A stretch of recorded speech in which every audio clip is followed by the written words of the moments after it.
นอดโอ้ยตายเลยโอ้แต่ทุกคนผ่านเห็นแกเชือใช่แล้วพอดีจะได้ฮะโอ้เป๊กอีกก้อนเห็นยังเป๊กเลยจับไปว่าเขาหูแบบกำลังตียักษ์กันนะเอ้าใช่วันนี้ลูกติดล่มแหละลูกติดล่มเลยบ่ติดล่มกับทักทายสวัสดีและสวัสดีทุกคนพบกับข้าพเจ้าเก้าสองปลายชนะนะวันนี้ก็อยู่ไฮหน้าคือเก้าวันนี้เขาปลาทุกคนแต่ว่าทางพันลอยเพิ่นสิมาตัดเขาซอยเขานะเธอให้เพิ่นแบกจักตัดเขานะแบกขามธงลัดธง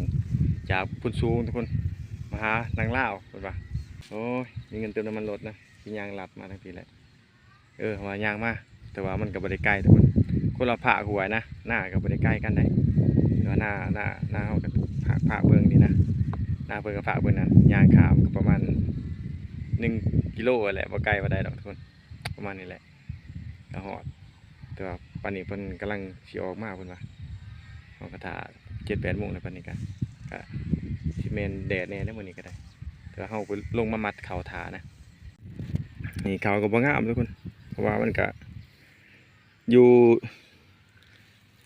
เนิ่นนะเพราะว่ามันกับให้หน้ากับโค้งตั้งฝุ่นทุกคนเขาจะค้างน้ำกันเพราะว่ามันก็ยันน้ำยันขั้นมันขาดนะอันนั้นก็ลานทุกคนมัดส่วนรถไทยมาแหละจอดทางข้างๆเลยถือว่ามัดแล้วขึ้นเลยทุกคนส่วนไฮเขาจิตัดไฮเทิงไปเลยยังไฮเดียวนะไฮใหญ่นั่นน่ะก็เป็นไฮหน่อยอยู่เทิงไปเลยกาวาวิทไฮใหญ่เนี่ยมัดแล้วเลยตัวไฮเทิงนี้เขาตัดแล้วเลยเขาจะมัดไฮใหญ่ตัวนี้แหละก็ตัดไฮเทิงนั่นก็ตัดไฮหน่อยประมาณอยู่ดีมีเหตุประมาณทิศหนึ่งหรือบ่ถึงทิศทุกคนวัน4-5 มื้อก็กาวาน่าจะแล้วนะแต่ว่าเขาขาดว่านี่ประมาณอยู่ดีมีเหตุประมาณทิศหนึ่งหรือบ่ถึงประมาณ4-5 มื้อเพราะว่าเขาโคตรค่อยเห็นนะใช้เวลาเด็บเสาร์วันอาทิตย์นะเด็ดซอยเนาะเดี๋ยวเขาปีนี้ครับโจเพราะว่ามีเห็ดน้ำทั้งเห็ดผู้เดียวกับโมบายนะการกลัวใช้เวลาหลายเติบเลยส่วนเมื่อคืนนี่ครับไปหาการปลูกการปลานะการกระไดกบเนี่ยปลาเนี่ยปูเนี่ยก็ไล่เนี่ยได้หอยเนี่ยเอาสารพัดเลยอาชีพเมนูมันจะคิดพาไปกินอย่างนะน่าจะเป็นไก่ต้มไก่ที่เพิ่นมักอันที่สุดก็คือน้ำใสๆทุกคน แต่มันแดดก็จะบ่ค่อยให้เพิ่นกินนะสิให้เพิ่นกินน้ำป่อง2 ป่องนั่นแหละเพราะวันแดดลายทุกคนตัดบางลายให้บางใหญ่มันเวลาเพิ่นจะเฮ็ดอีหยังงมง่วยนั่งก็โชว์เป็นจะได้มอยแห้งบ่เป็นยัง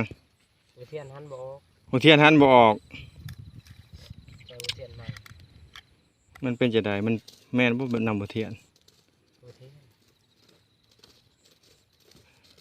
เป็นทะเลอยู่วันนี้ฮะ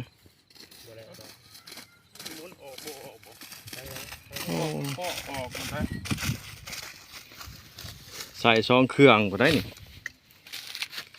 ใส่บล็อกมันก็มีแต่ตีบ่รถบ่ได้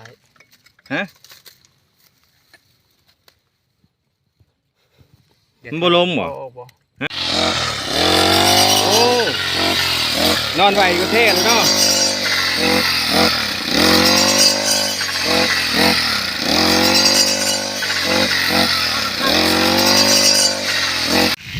ส่วนเฮาทุกคนเอาเป็นผู้มัดนะยายเป็นผู้ตัดเป็นยาอายเป็นมาจอเบิ้งเป็นบ่ศาลาแบ่งนาทีกันมันสิบวันแล้วทุกคนส่วนพันลามูวันนี้ท่านได้มาจักโมงเลยดิประมาณ9 โมงเลยวันนี้ฮะท่านได้มาไก่เลยเด้อ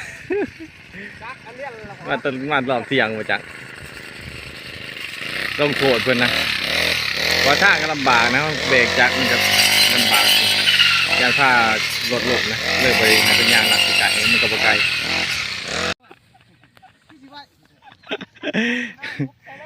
โอ้จักโมงเลยกำลังมาหอดนี่โอ้ เพื่อชิชดิดเนาะไปใต้ต้นในละตุงละติง ตัดเขาป้าไว้ผู้ที่ในหน้า ฮะ ตัดเขาป้าไว้ผู้ที่ จักมืออะไรตัดไว้ โอ้ยว่านี่มันจะชมไปซอยให้ใหญ่แล้วเลย บอกเลยว่าตัดมึงเสาร์นี่ เด็กกระโบกเจ้าเขามาให้นะ โอ้ กระโบกเพิ่นเลย ปลาแล้วถือลงมายังไม่ได้ใส่นั่นแหละ3 เครื่องแล้วได้นี่1 2 3เอาสุดผู้เจ้าเด้อแล้วบ่แล้วกัน บอกไอ้ใช้บุรีมีนะเขาบอกทำจาน บอกอีหยัง ลงมาบ่ ฮะวันคนบ่ย้อนวันคนอีก เท้าเขาน้ำมันข้นครับ โอ้ยเอาไว้แดดๆนี่ เอามาลดหน่อยนึง นิดนึง ตัดผู้ที่เขาบอกว่ามันจะชมไปตัด เดี๋ยวชิมก็เอาให้ โอ้กันบ่มากก็บ่ได้อีกโอ้ย ไป ห่างานเจ้าอีกพวกบ่ได้ได้ว่าไปซอยคนเอาตลอดย่างบัวไปใช้อ้าวลาน เจ้าตันแล้วเลยติ ยังมาเที่ยวไป ฮะ ยังไงนึงแล้วแล้วไปหมดมันตาย ยังลายยังตัดอันไหน มันตัดเรียบร้อยนะให้ใหญ่ นี่เป็นหอยอันนั้นทุกคนหอยกับกี่ได้นี่นะนี่กับกี่ที่เครื่องคุนี่ก็แมนนี่ยังนี่กระถางโอ้นี่หอยจูบนี่มิโน่ขาบเทียงก็ยังมาใช่กินโอ้นี่กบทุกคนเหมือนนะเติมแสงจะหน่อยกบมีตัวใหญ่เลยผลงานเมื่อคืนนี้นะทุกคนนี่เด้นี่ก็ป้าเลยทุกคนป้ากับอันนั้นกระปูหินผลงานล้วนๆทุกคนไปคืนนี้กับมานเติบอยู่ได้เอกไม้พันละมูมาดิทำไม นี่แหละกินหน่อยก่อน กินหน่อยปะ น้ำอันนั้นดำๆก่อน ระวังจะลบด้วยโอ้ มันนี่แล้วรถมันนี่ นี่แล้ววะ ต้องแล้วรถกินสิเบิดแล้วรถ แล้วจุดเตี้ยงวะ แล้วผมบอกกินลายแล้วมันกินเป็ดถึงแล้วลอง นั่นแหละไก่แล้วได้ไก่ใช่แล้วลายกุกอันนั้น เขามันจากนานแน่เนาะตะไคร้แห้งมันใบมันบาน เฮ้ยกินกวางพี่อายมากินกวาง เรากินผักค่อย อืม แต่ค่อยกินลายแล้วมันจะขี้อ่ะ ตั้งแจ้ผู้นั้นพี่อายทุกคนพี่อายลุงพระดาวนะเพราะว่าใช้หมวกเลยคนยาเนี่ยบริใส่นะเพราะว่าท่าหัวโลนเพิ่นว่าสิต้นใดสำใดอันนี้แม่นพันลอยทุกคนอันนั้นกับพี่อายทางนานี่ก็เป็นทางซ้ายเฮาเอกแผนกมัดทุกคนร้านเฮามัดไทยนี่ลายเติบได้พวกสุดหมดได้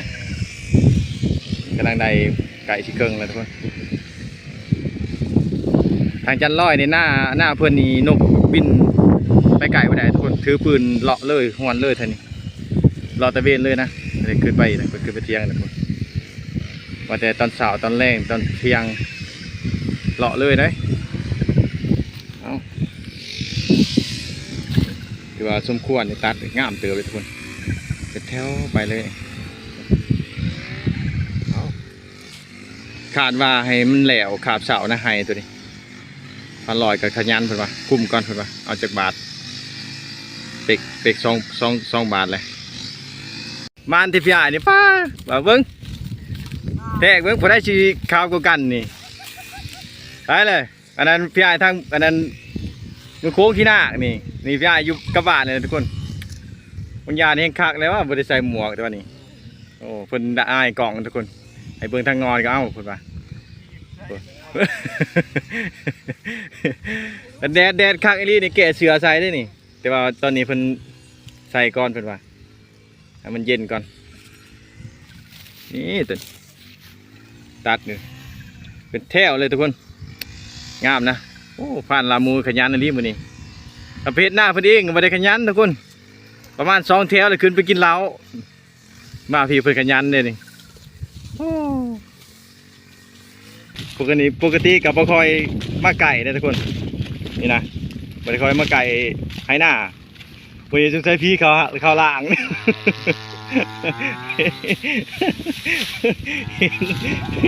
วัยรุ่นเซ็งมื้อนี้เอ้าไก่เครื่องเลยมื้อแรกนี่เสียติ๊บเลยทุกคนนี่คันว่าเฮ็ดแนวนี้มื้อแรกนี่ผิดปกติแล้วมื้อแรกนี่เบิดแล้วไปละ100,000 บ่แสนกับ2แสนพุ่นแหละจะได้ฮะ โอ้เป๊กอีกก่อน เฮ็ดหยังเป๊กอีกเลย จับแปลว่าเฮาฮู้แบบกำลังปิ้งยักษ์กันนะเอาบ่เป๊กกันนะ มือยังสั่นอยู่บ่ ยังสั่นอยู่เดียว โอ้ย กับความเข้าใจยังบ่ทันได้กับจัดอยู่ ยังทันได้เนาะ แม่น ต้องตื้ออีกจักหน่อย ไม่ได้เริ่มเลยนะ เริ่มแล้วบ่ ยังเริ่มก้อมือ ก้องมือจะหน่อยเนาะเหมือนเบิดแล้วว่าเป็นป่องนี่ ว้ายเบิดเลยเด้ดิ โอ้ยหย่อนดูเบิดแล้วป่องหนึง เดียวเป็นไดบ่แซ่น่ะ เอาแล้วนี่ก็พักผ่อนมันก็ เบิดอยู่แหละ เบิดนี่พักผ่อน บ่พักก็ได้มันฮอดเวลาขึ้นเลยบ่ เอาเวลาแล้วโอ้ย ไปขึ้นก่อนเวลามันบ่แม่นแนวเว้ย เฮ็ดของเจ้าขึ้นหน่อยหนึงสิได้2เที่ยวคืน บ่แล้วมาตอนค่ำเนาะ เอาโอ้ย แซ่บขึ้นเหล่าด้วย เอาแล้วมันแล้วไอ้พี่เอ้ย เดี๋ยวนะ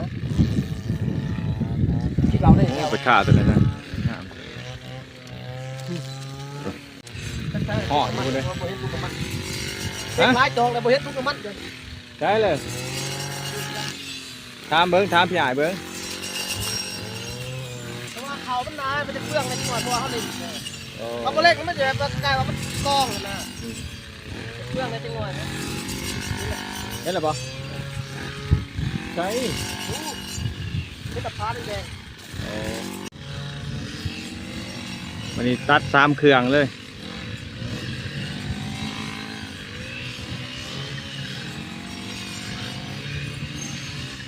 แต่ว่าคุ้มเขาให้มันแหลวทุกคนเพราะว่ามันกระยานมันขอบมันยังนะเอาที่เอาบ่ได้เอาบ่ทัน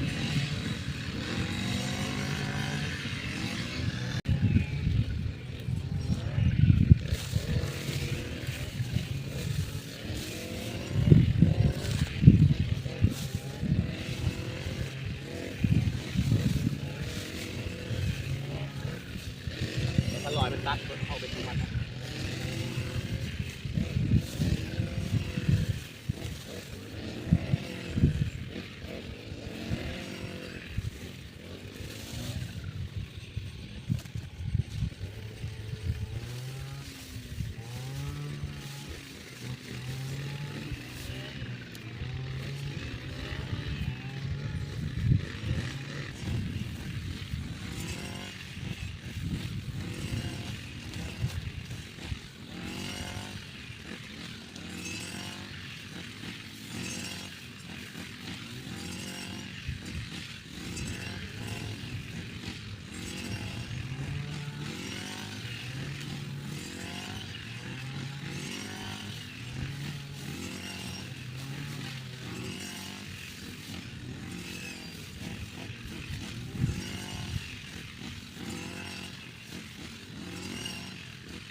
ไก่แล้วทุกคน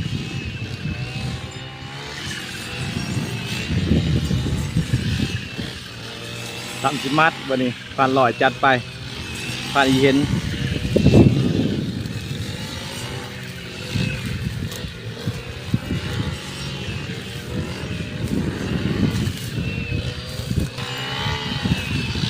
ได้พอนะสำเร็จเลยบอ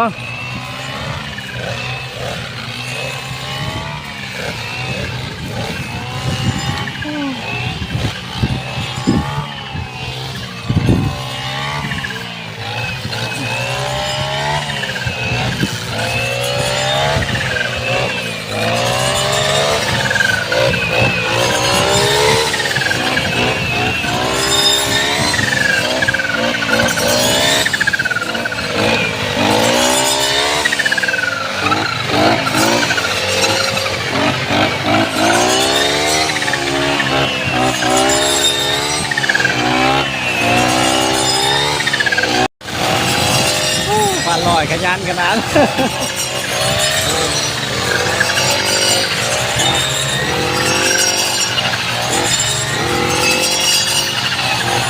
ไปผ่านอีเห็น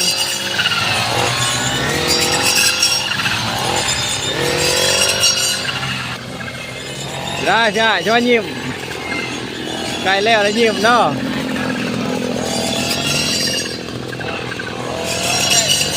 ฮะ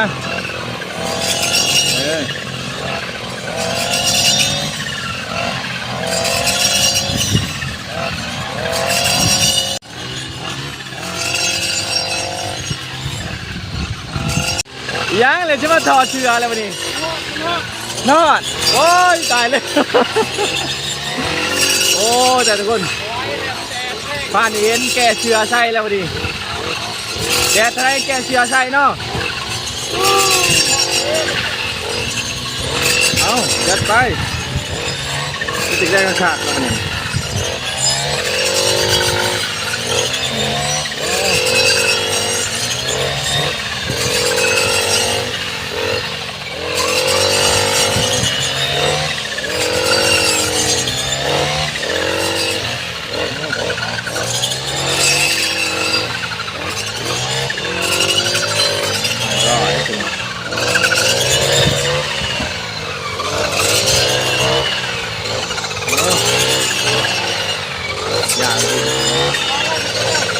ใกล้แล้วมั้ง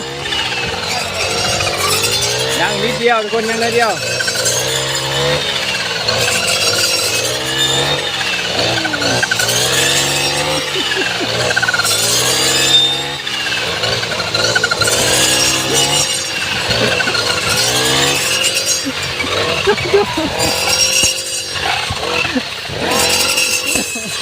โอ้ไป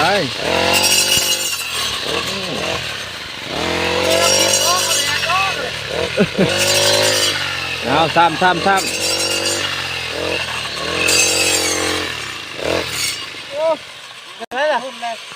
มานะเขาจับมือเนี่ยโอ้ขาโอ้ว้าวมึงไม่ต้องคลิปดอกเอาแดดเนี่ยนี่มาเรา สำเร็จ ไม่ต้องคลิปเอาแดดหรอกครับ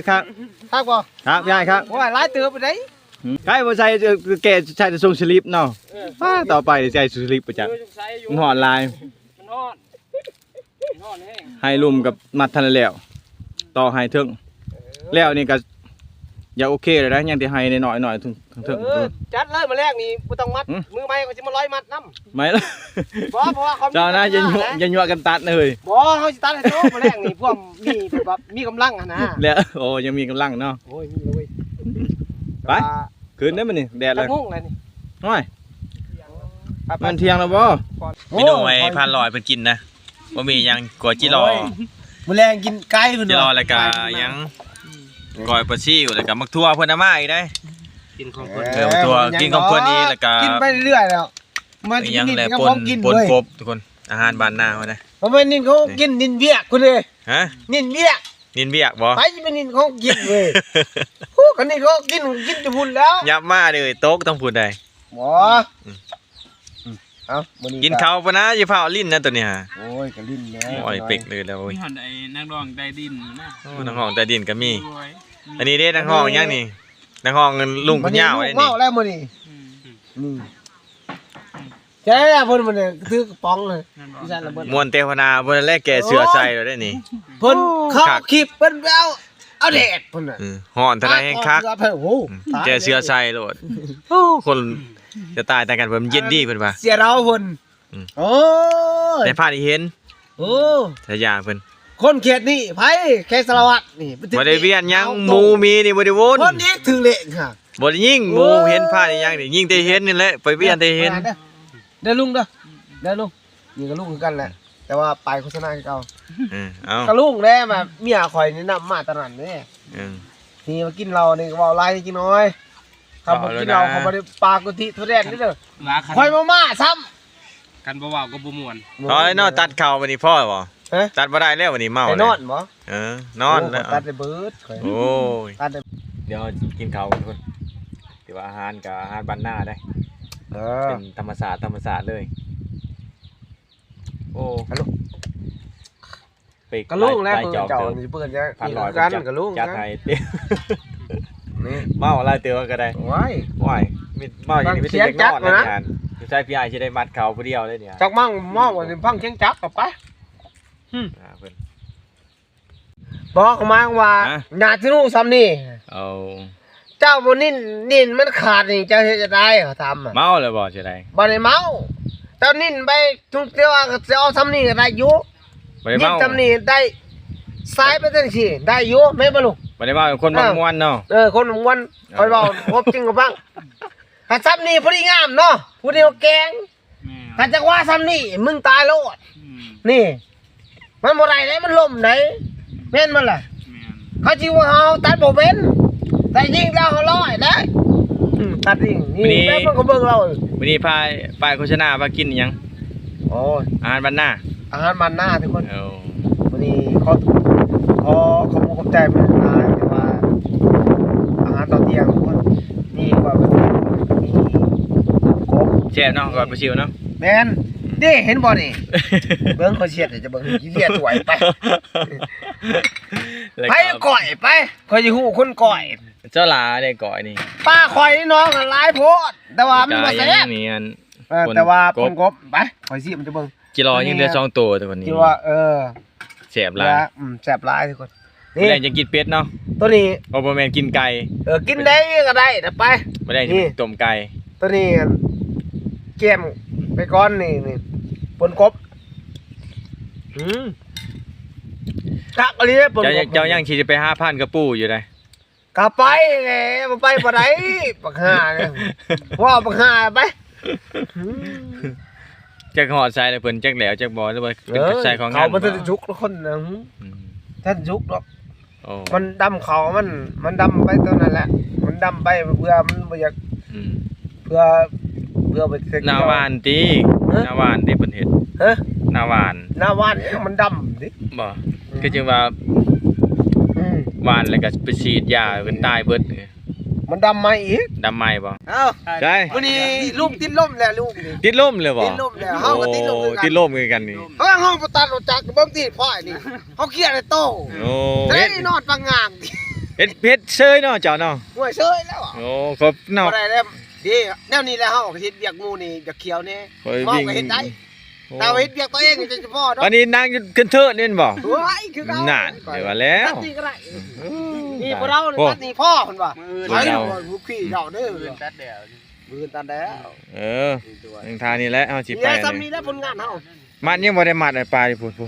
มือเฮาลอยๆมาเดี๋ยวเฮาสิมาซอย โอ้ไวเลย เฮามาลอยตัดซอยกลางคืน โอ้ ก็ นั่ ได้ งฉันเถินก็บ่ตายแล้วก็บ่เมานะ เมาบ่ข้างบ่ บ่ได้ข้างเลย บ่ได้กินกับเฮากินคนอื่นบ่ว่ากินกินผู้เดียวหมอนี่ ไปนักตี เอ ตัว อฟังเฮาไปแล้วต่อเข่าบ่ เออไปเบิ่งจัดจะหน่อย เอ ว่า อ เช็ดด้วย คอยบ่ได้เว้าจริงเด้คอยบ่ได้เมาคอยมา ไป กินอยู่หม่องหมู่น้ำหมู่บ่เมา แม่พ่อเฒ่าจะบ่ผู้ขี่รถมา ไปแล้ว ปุ๊บ พ่อบ่ แม่นแล้ว ปอยเลย เอิ้นแม่กันใจ ญาติอีหยังวะ บ่เอิ้นว่าจังไง บ่มีแนวสิให้เพิ่นเดี๋ยวยังน้ำเย็นอยู่บ่ได้ บ่ เอาก็ต้องมีเงินใครได้ก็ต้องเอื้อเพิ่นนี่ฮะกระยาละเพิ่นปล่อยมันไป นี่สิเข้าไปบ้านก่อน กิน ไปนึงตัดทางนี่แหละ เออ ทำเลยมันเนี่ย กูบ่ได้ทำมันกูบ่ได้เป็นคนปานนั้น โอ้ งัวแต่ละตามทางเลยคำแล้วตัวนี้ทุกคน ก็เป็นชาติไปเด้มันนอนอยู่ตัวเองนอนอยู่ขี้ดิน เป็นจะได้ละเพลงเปิดบ่ได้ ยังเปิดเครื่ อ๋ อ องปิดเครื่องเปิดเครื่อง นี่แหละ เปิดเครื่องเสียวมันกำลังเขาเม็ด แบ เสื่ ต อม ตัวนี้ เขา ขนาดว่า บ่ได้เสื่อมนะ ของแท้เนาะยังยืงเลยนี่นะ นี่แหละหัวหน้าเพิ่นซื้อให้นี่มันถือผลนี่ เบิดคุณภาพคือกันกับคนนะ แม่นแล้วเบิดคุณภาพมันยัง คน เนี่ย ก็อยากเบิด นี่ คือ หม้อ กัน นี่ นี่ เห็นบ่นี่จักยืมบักคน ดอยเสียว คนนี่ท่านได้เบิดที่คนนี่ ยังแล้ว เบิดแล้วก็ เบิ เด็ ด ด เบิดไพ่ บ่ นะ มาเสียว ฮะ กูบ่ตายง่ายดอก หืม กูบ่ตายง่าย มันแม่นใช่บ่ บ่ตายบ่ตายก็ใจบ่ขาดบ่ตาย โอ้เออใช่ลูกสาวทุกคนอยู่ตึ้งพุ่นได้ไป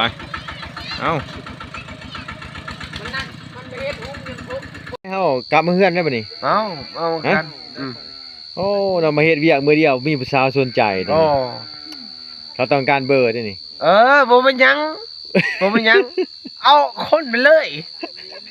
เขาเว้าจริงไหน เอาก็ ข่อยเว้าจริงเด้อข่อยต้องการข่อยก็ต้องการข่อยคนขี้เมาเขาบอกได้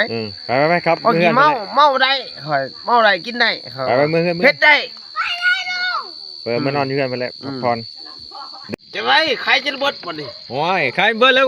เบิดนี่สิไปได้บ่เนี่ย โอ้มันทีบ่นี่ใครบ่ได้บ่ โอ้ยมือตื้อๆเลยนี่เพื่อสิหอดบาทนี่เว้นทงทุกคนเด้ยไปเบิ่งสิใครเองนะมันยากหลายนี่เบิ่งคัก โอ้ยตายหาน อนบาทนี่มานอนบาทนี่นี่ โอ้ยตามหัวเลย อืม ใครจะเบิดอีกโอ้ อ๋อเถื่อนแล้ววันนี้โอ้สูบยาไอ้เนาะวันนี้เนาะ ถูกแล้วอ่ะตัดเขาจนเมื่อก็ทุบยาแล้ว มีผู้สาวสนใจนี่ ไผ ฮะ ไผเนี่ย เขาคอเบอร์ เอาหายแล้วเฟซเลย บ่ได้ยินบ่ศาลาว่าเอาหยัง โตสักชิดเนี่ยโต โอ้ คือโตเอาไปเลย เสียค่า ไผเสีย เสียค่าค่ายใด โอ้ยฮอตบ่แต่พัดฮอต อืม เห็นยับหมดไป โอ้ย ได้คอยฮะ ฮะ ได้ อ่า เขาผู้ใดสนใจไปเลยงานตะนีมันจะมาจะใส่ สมสื่อเนาะลอยเนาะ อร่อยแล้วคอย เด้หมุงเขากลางไว้เลยเด้เด้กลางมาให้ข้างในกลางให้หัวหน้าเด้ นี่น่ะครับ นี่แหละนี่มื้อนี้ก็สดลาทุกคนแต่ว่าเฮาก็เมาก็เมาจริง เออ แต่ว่าเฮาก็เมาบ่หลายปานใดดอก อืม แต่ว่ามันคำแน่เฮาก็อยากนอนนำแน่ครับในพานเพิ่นนี่นะ เอ้ยคุ้มอยากนอนนำเฮาไว้นอนติบ่แม่นเมียเว้ยนอนนี่บ่ได้เด้อนอนบ่ อย่าปักไอ้หมอนี่ นอนนอกพุ่นแล้วบ่ บ่เลยอ่ะเฮ้ยเฮาเป็นมันบ่แม่น18นะเว้ย100นะเฮานี่โอ้ เอาก่อน เนาะ ไปเบิ่งไผเอื่นเบิ่งขึ้นชาย แต่ว่า ไปไหม มื้อนี้เฮานอนนี่ทุกคน อืม นอนนี่นอนในพานตายโฆษณาเพิ่นก่อน เอาหัวขึ้นไปทางพุ่นได้หัวไปทางพุ่น เอาอีกนะ จะเอาหัวปีนลงคือมื้อน่ะชุดนั้นบ่ได้ได้ปีนมาแตะพี่หัวตีนอยู่เทึงพุ่นบ่ได้เด้เว้ย ไผสิฮู้แต่ว่านะพังเด้อเฮานอนปั๊บจักโมงนี่ต้องตื่นจักโมงเฮาตื่นหัวตื่นก่อนโตเสียง เบิ่งเองนะ เฮาตื่นแล้วเฮาเมื่อได้เด้อเพิ่นสิว่าเฮาบ่ได้ซอยเวียกเด้กับแบบที่เขาม่วนนะเนาะ อัน เฮาบ่ม่วนก็คือเฮาบ่ม่วนมันเจ็บตา เจ็บ เขา ตา ว่า เลยพันลอยกับข้างๆเลยทุกแต่ว่า อืม เจ็บตานะ เฮาบ่ได้เจ็บหยังเนาะเฮาเจ็บใจเฮากินงาน มื้ ผู้ อ เดี นี้ ยว เราบ่ได้แต่ว่าก็มื้อนี้ก็ เป็นมือเดียวว่าพันลอยเพิ่นมาซอยตัดเขา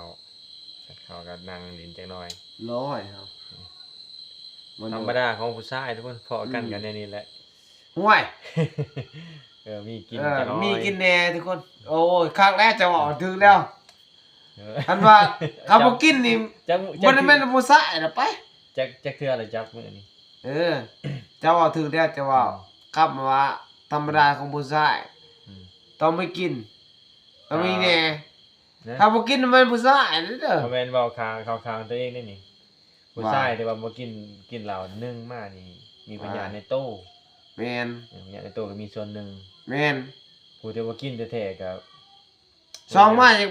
มีอยู่นะปฏิเสธว่าบ่ได้กินคือกันมีอยู่เด้ เพิ่นบอก แต่เขาหูโตของเขาแบบ อืม เขามันนี่กสิทธิ์ก็มี รักกับปัญหาใหญ่กับบอกกับมันก็ตีต่อทั่วเบิดนี่ เออ ปัญ แม่น หาปัญหาแต่ว่าเพื่อนมิตรสหายอะไร เออ สังคม เออ พอเข้าสังคมบ่ได้ก็มีฟูฟูนนะหมู่ฟู โอ้ย หมู่ฟูเนาะ แต่ว่ารักๆมันนี่ อืม คือจะเห็นนะ แต่ได้แหละเขามักเมา โอ้โห เอามากินทุกคน บางคนทุกคน กิน แต่ เด้อ ว่า ว่า ห ไป ลายคนก็ ตั้งใจฟังเด้อ FC ตั้งใจฟังสุดท้ายก็ ตั้งเดี๋ยวเขาสิอธิบาย ปั๊ ปั๊ บบ อยากเว้าให้ฟังนิดจะน้อยเนาะ เขาสิว่าให้ฟังเด้อหนึ่งมาปั๊บ อืม หนึ่งมานี่ อืม ถามว่าเขาสิว่าให้ใส่เจ้าไป อืม บางคนว่าโอ้น้ำปลาหลอยก็เมาแท้ อืม ครับเมาอยู่ แล้วงานนี้กับ อืม ขึ้นผู้ได้วันนี้ ไป บ่ได้กินได้แล้วจบได้บัดนี้ โอ้ย มันหามบ่ได้ดอก เอ๊ะ คือว่าเอาแหละหามบ่ได้ดอก ก็ยานรักเมื่อกันเฮาบ่ถือเรานี่ แฮะ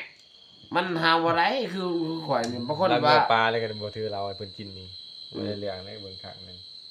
บางคนว่า น้ำพันลอยคือมักเมาแท้ อืม บางคนมักเมาคือมาถ่ายแล้วเอาหยัง เออ ถ่ายได้อยู่ คือว่าเนี่ยข่อยเมาอยู่ แต่ว่า แต่เฮ็ดเวียกเด้อย่าตายกันเด้อาจารย์ อืม เขาเฮ็ดหน้าเด้หน้าเขาเฮ็ดแบบคือว่าเนี่ยมัดเขามันน้ำเด้ แม่นบ่ไผตกลงไผเฮ็ด เจ้าบ่ทันเห็นไผเฮ็ดแทนข่อยเขาถามมา นี่เขาสิเว้าสิ FC นี่ อืม บางคนว่า FC ว่าน้ำมันลอยเมาเนี่ยบ่เฮ็ดเดียวเองงานหมอแม่นเจ้าเบิ่งรถเวียกมีช่วงหน้านี่เจ้าบ่เห็นดอกเจ้าไปถ่ายรถ อืม สิได้หลายปานใดเขาข่อยเฮ็ดมาผู้เดียวเขาเฮ็ดได้อาจารย์ โอ้ เจ้าเชื่อเขาโลดมา เมื่อยเลยจับมือเลย เออ โอ้ย อ่า จัมือ บางคนว่าโอ้น้ำมันหลอดนี่มักกินเหล้ากินยาแบบอีเดกีนั่ง ขอบใจเลยมาใส่บัดนี้ โอ้ยคอยปล่อยไปเลยเขาบ่ได้ขอบใจดังนะ บ่ได้ปึกให้ปึกใหญ่ไว้เนาะ โอ้ กับให้หน่อยก็ถึกมือนี่กล้าว่าบิดได้ อืม ปืนมือบิดเลย คือเขาว่าเอาเด้อเขาจะว่านี่การว่าตัดเขาตัดหนามนี่ อืม คอยถามมาร้อยบ่ก็บ่ร้อยเขาสิว่าจะพังมันจับผิดจับถูกดิ เออ จับผิดจับถูกหนึ่งมานี่ใบมันก็บ่เขา อืม เขาก็จะบางคนว่าโอ้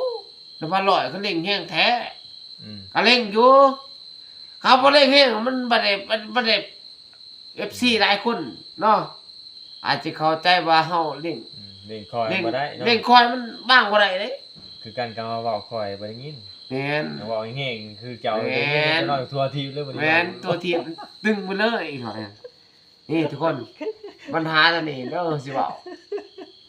บางคนบอกโอ้น้ำพันร้อยนี่เมาแล้วกินเหล้าเลยกินเหล้าเล่งแห้งตืดเล่งแห้งเล่งดักอีหยังก็สิเว้าแน่ เออ เวลาเฮาบ่เล่งคอยมันว่างบ่ได้เด้ อ่ะ นี่ อ๋อสิต่อยาให้ตอนนั้นทีมผมก็บ่ทันได้ต่อให้ โอ้ เอาเว้ยเอา เราเชื่อก่อนนะหลายคนสิฮู้ว่าผู้ใดจับจักเขาถาม ป้องตัวนั้นนี่ พอเลยบ่ บ่ป้อง พอเลย พอเลยบ่จะฟังนะมันมีลมดอกโอ้หัวหน้านี่ ขอบใจไปโฆษณาหลายคนเด้อเขาสิบอกนี่คำตัวนี้เขาสิจมปับบางคนในพาลอยไปกินเหล้านี่กำจักแห้งแท้ว่าซั่น อืม มันบ่แห้ง อืม หลายคนนี่จะกำโลดจะฮู้โลด อืม คันจะกำจะจอนี่แต่ว่างบางข้อนี่มันบ่ได้เสมอกันเด้คันจะจอดเด้เกิดมันคล้ายๆว่าขอโทษหลายๆน่ะคล้ายๆขี้เหี้ยไป โอ้ เขาจะว่างมันว่างไหนเลยนี่ตัวนี้เดี๋ยวเขาจะบอกให้ฟัง อืม ข้ามตัวนี้นี่เขาจะว่างแล้วมันจะว่ามันไป แต่จะเลือกเขาเลือกก็เห็นบ่ได้เอาไป เออ อันเลิกให้ว่าจะเลยเล่งเต็มที่ก็บ่ได้อีกกลางๆกับจักนี่นี่เขาสิว่าจะฟังคือว่าไว้ว่าสอนผู้ใดดอกเนาะทุกคนแต่ว่าแม่นว่าอาจารย์ไปตัดจักนี่อาจจะฮู้แบบกำมือกลาง เจ้าแล้วมื้อนี้สิ เอ๊ะ สิอาบบ่น้ำ บ่ดาบดอก โอ้ว่า มันก็คือว่าแล้วมันก็ เช็คคิว เสียวิตามินแล้วเว้ย เสียวิตามินบ่ โอ้ย จัก เสียวิตามิน จักมื้ออาบ โอ้ยมือเดียวเลยแหล้ว เอ้ย มื้อ ตัว นี่แหละ นะ อ่ะกูคือตะประเทศคอยนี่คือว่าเด้อเขาไปอาบน้ำอยู่บ้านแค่ยิ้มก็คอยมีกอกหยุ่มคอย อยู่ไสอยู่หน้าฮะ อยู่น่ะเขาว่าอาบน้ำได้อยู่เฮือน เออ เมื่อกูอย่าปักน้ำได้นี่เขาถามว่าได้กอกนี่น้ำนี่ทั้งนี่ บ่แม่นเด้อดอกฟ้าลอย เออ คือเฮานอนบ่8:00 นลงไปจังจะได้เลย อืม สิได้ไปหาพันกระปูอยู่บ่ เฮ้ย ไป มึงได้สิไปหาเพิ่นเพิ่นแล้วบ่จัก แล้วพันผู้บริติดต่อหากันเลยช่วงนี้เพิ่นก็เงียบเก็บ แต่ ไปสิว่าให้ฟังไปแต่ได้มินนี่โอ้ยเงียบโอ้ยหิวดากคนนี้ เพิ่นว่างูกินนั่นได้ เอ๊ะ งูกินบ่ ตัวเลย จ่ายทำลา อ๋อแต่ว่าเพิ่นเว้ามันเว้าจริงเด้เพิ่นนี่ โอ้ย มันมีลิ ไปสิตัว พอจริงแต่ว่างานตอนนี้หันเฮาอีกสิโทรหาเพิ่นจักหน่อยนี่ เพิ่นว่าดักบ่ได้เข้าบัดน่ะ เฮาสิคือว่าแหละ โทษเด้อ ไปสวหาเพิ่นแหล้วลูกพี่นะฮะ เออ ลูกพี่นะแฟนกับปู่โอ้แต่ว่าเฮามาหาป้ายโฆษณาก่อน อืม งานตัวนี้เนาะ เออ แต่ว่าเฮ็ดบทนี่จะแก้ได้แล้ว แย่แล้วบ่กินเลยนะ ฮะ ในพานสิไปกินเห็ดบดเห็ดบดน่ะปูกินก็ได้นะ โอ้ใครจะกินสิบทกินแล้วเว้ย อ๋อมา ไปกินบทกินจะได้ เสียซื้อในพานเบิด หัวนี่บอกนี่บอก เอามา ขนาดในพานแท้ยังหมดเขาทุกชิ้นเฮ้ย ใช่ เจ้านะ คือกันน่ะหลายคนน่ะ